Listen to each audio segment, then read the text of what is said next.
안녕하세요. 저희는 청소년 썰전의 조현수, 조윤지입니다. 안녕하세요. 저희는 청소년 썰전의 전유찬, 안진영입니다. 청소년 썰전은 청소년들이 보통 얘기하기엔 어려운 주제를 가지고 토의하는 프로그램입니다. 저희가 오늘 얘기해볼 주제는 한국판 장발장에 대해서인데요. 아마 많은 분들이 한국판 장발장에 대해 잘 모를 거라고 생각합니다. 그래서 본격적인 토의 전에 간단한 동영상 하나 보고 오시겠습니다.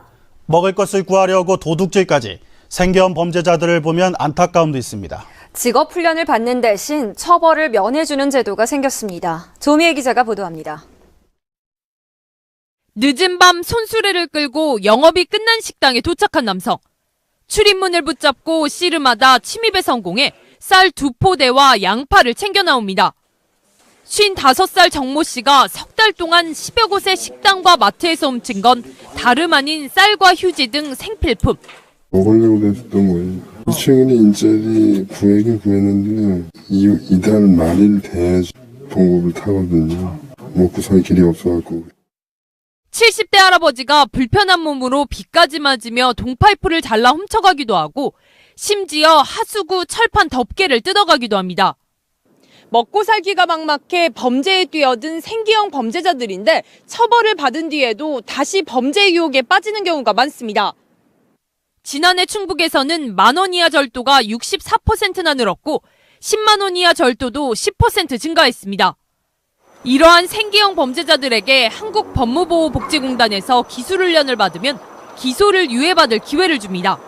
일정한 직업훈련을 받고 또 직업을 구할 수 있도록 도와준다면 더 이상 범죄를 저지르지 않고 정상적인 사회인으로 복귀할 수 있을 거라는 그런 기대를.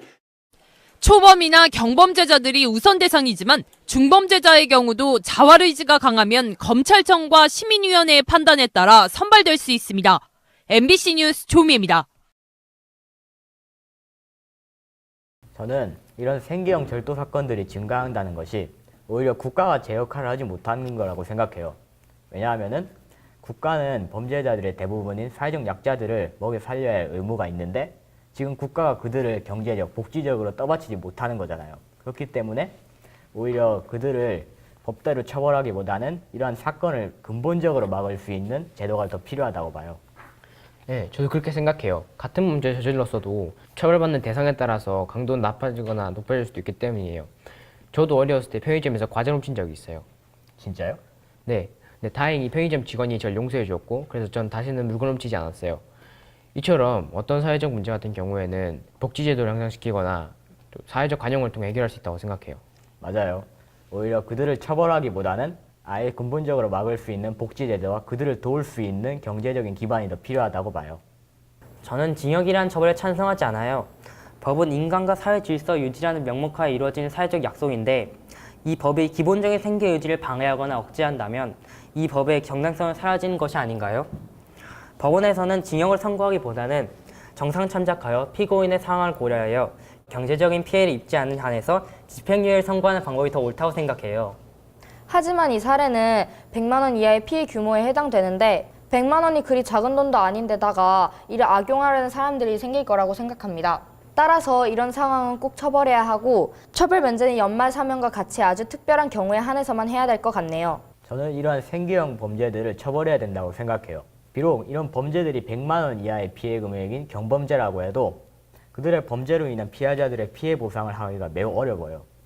그렇기 때문에 오히려 이것이 반복되고 점점 더 훈방 조치되는 사건이 증가하다 보면은 사회적인 심각한 문제로 대두될 수 있고요.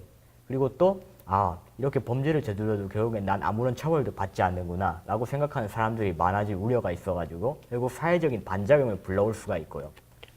하지만 할머니가 식료품에 손을 대게 된 책임은 정부나 사회에게도 있는 거잖아요.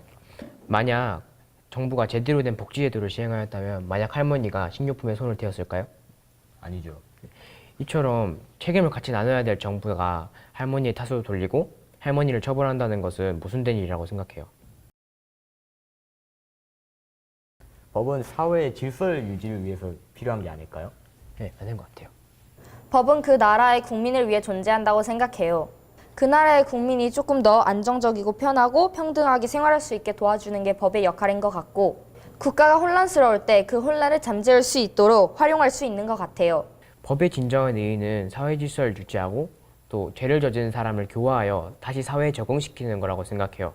그렇기 때문에 맥락을 보지 않고 사건만을 보고 처벌하는 것은 진정한 법치주의 정신에 위배된다고 생각해요.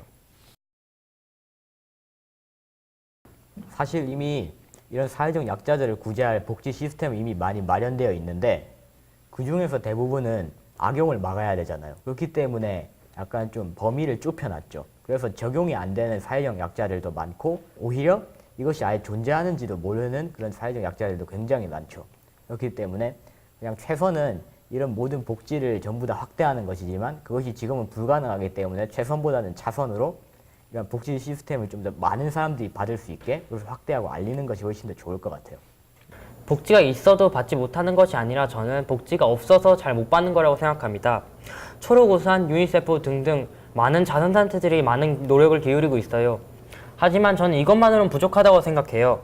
저는 복지 제도를 조금 더 새롭게 바꿔야 된다고 생각을 합니다. 사회적 약자들은 법이라는 테두리 안에서 정당한 권리를 보장받지 못하고 자신을 보호할 능력이 일반인보다 뒤처지기 때문에 어떤 이들의 실정에 맞는 복지제도가 필요하다고 생각해요. 이러한 복지제도가 갖춰져야지만 진정한 공평한 법 체계가 완성된다고 생각합니다. 사회적 약자는 자신이 원하지 않아도 사회로부터 차별을 받고 있는 상황이기 때문에 국가에서의 안정적인 복지시설이 필요합니다. 현재 진행되고 있는 복지시설에는 대표적으로 사회복지시설 인증제 또는 자원봉사제가 있다고 알고 있어요. 하지만 적은 복지시설은 많은 양으로 국가에서 적극적으로 늘려야 한다고 생각해요. 예를 들어 국가에서 노인에게 돈을 더 많이 지급한다든지 또는 시골에 무료 배식차의 수를 늘려 사회적 약자들을 보호해야 한다고 생각해요. 오, 그거 좋은 방법인데요?